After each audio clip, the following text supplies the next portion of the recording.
Avec cette vidéo, on débute le chapitre 39, on débute la partie correspondant au livre de Séguin du chapitre 39. Le chapitre 39 correspond à une seule section dans Séguin, la section 3.11. C'est une partie qui se fait quand même assez rapidement, 3 situations pas trop longues à solutionner. Avant de le faire, on va aller voir qu'est-ce que j'ai mis dans le résumé.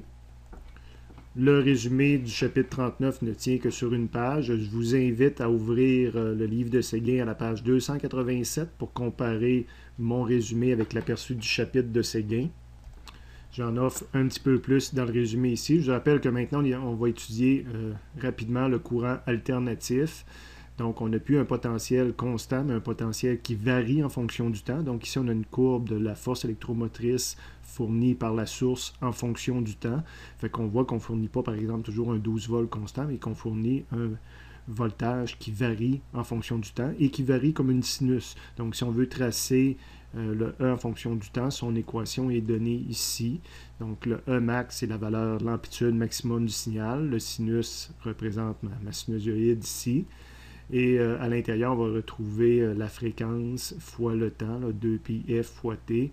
On va couvrir ça plus en détail, là, éventuellement dans un chapitre plus loin, puis en mathématiques aussi, puis en ingénierie, les gens qui vont faire de l'ingénierie, vous allez apprendre à mieux interpréter ça éventuellement. Pour montrer qu'on est en courant alternatif, la source se dessine maintenant de cette façon-là, avec une sinusoïde à l'intérieur. Le F dans ça, c'est la fréquence en Hertz. On avait vu ça dans le cours de mécanique.